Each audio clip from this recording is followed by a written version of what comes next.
travaillais comme bénévole en télévision communautaire. Dans ce temps-là, ça s'appelait Cablevision nationale. Et j'étais aussi amie avec du monde qui était employé, qui ont formé un syndicat. Et je les ai un peu aidés. Je n'ai pas contribué à aider, mais j'ai participé à écrire des tracts, tout ça.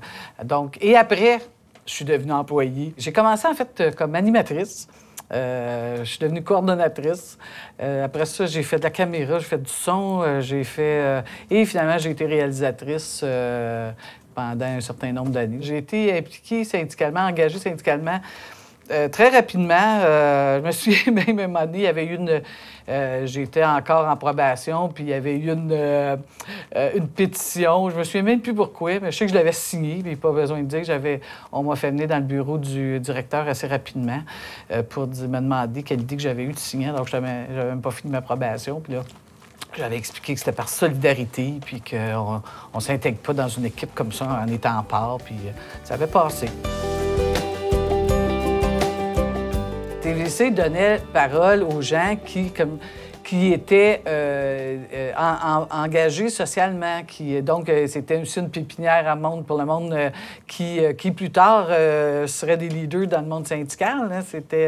Il y avait des émissions, d'ailleurs, qui traitaient... Il y avait le monde du travail, puis c'était des gens qui, à chaque semaine, venaient du monde syndical, qui venaient faire entendre les revendications des travailleurs. Dans ce temps-là, on en parle encore beaucoup, mais tous les débuts en santé-sécurité, l'importance de ça. C'est probablement l'endroit où il y a eu la première émission pour les homosexuels, dans les années... on est dans début 80, là. Ensuite, on a eu des émissions, comme j'ai du monde du travail, pour les personnes aînées aussi. À ce temps-là, c'était pas trop la mode, hein, parce qu'on avait le baby boom, il était bien en place avec tous les jeunes de l'époque. La TVC, c'était une magnifique école.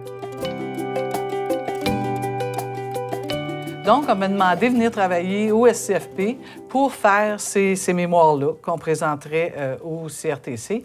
Et à ce moment-là, ça devait être pour 3 mois.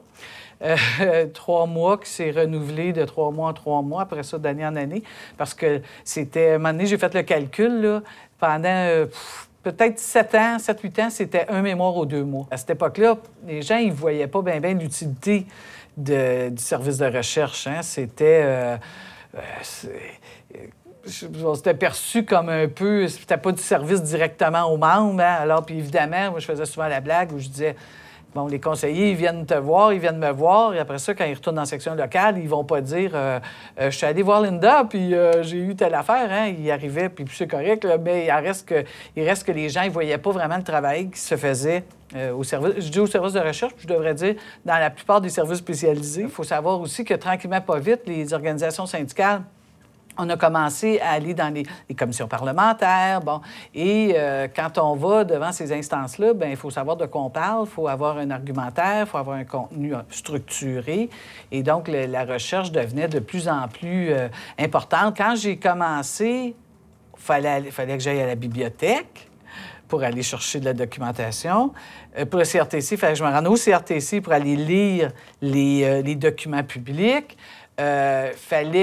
Fallait se déplacer. Quand il arrivait l'audience publique, il fallait que je me déplace pour entendre ce qui se disait. Aujourd'hui, tout est sur Internet, où on a accès à une information hyper rapidement.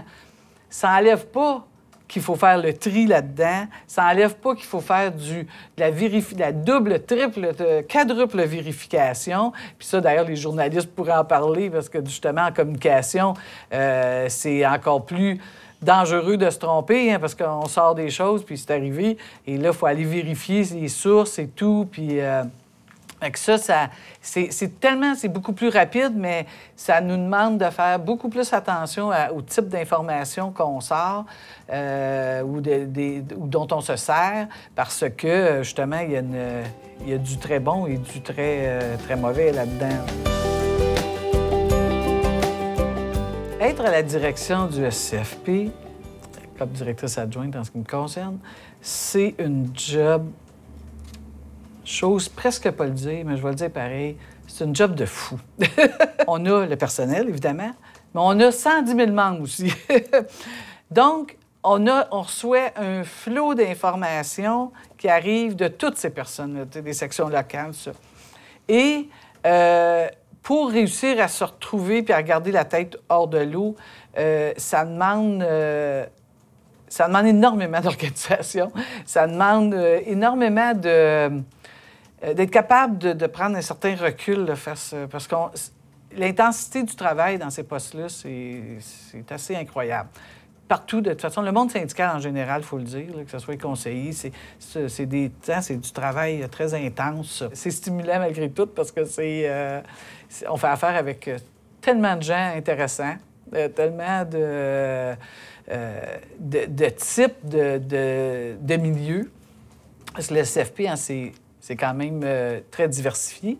On a beaucoup de secteurs avec des cultures différentes. Il y a beaucoup de renouveau au SFP.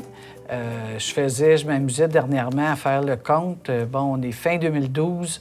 Il y a sur 100 quelques, mettons conseillers, là, conseillères, il y a 40 personnes qui ont moins de 5 ans d'ancienneté et il y en a 70 de moins de 10 ans d'ancienneté. Alors, ça donne une idée, hein, sur 100 quelques, 112, je pense.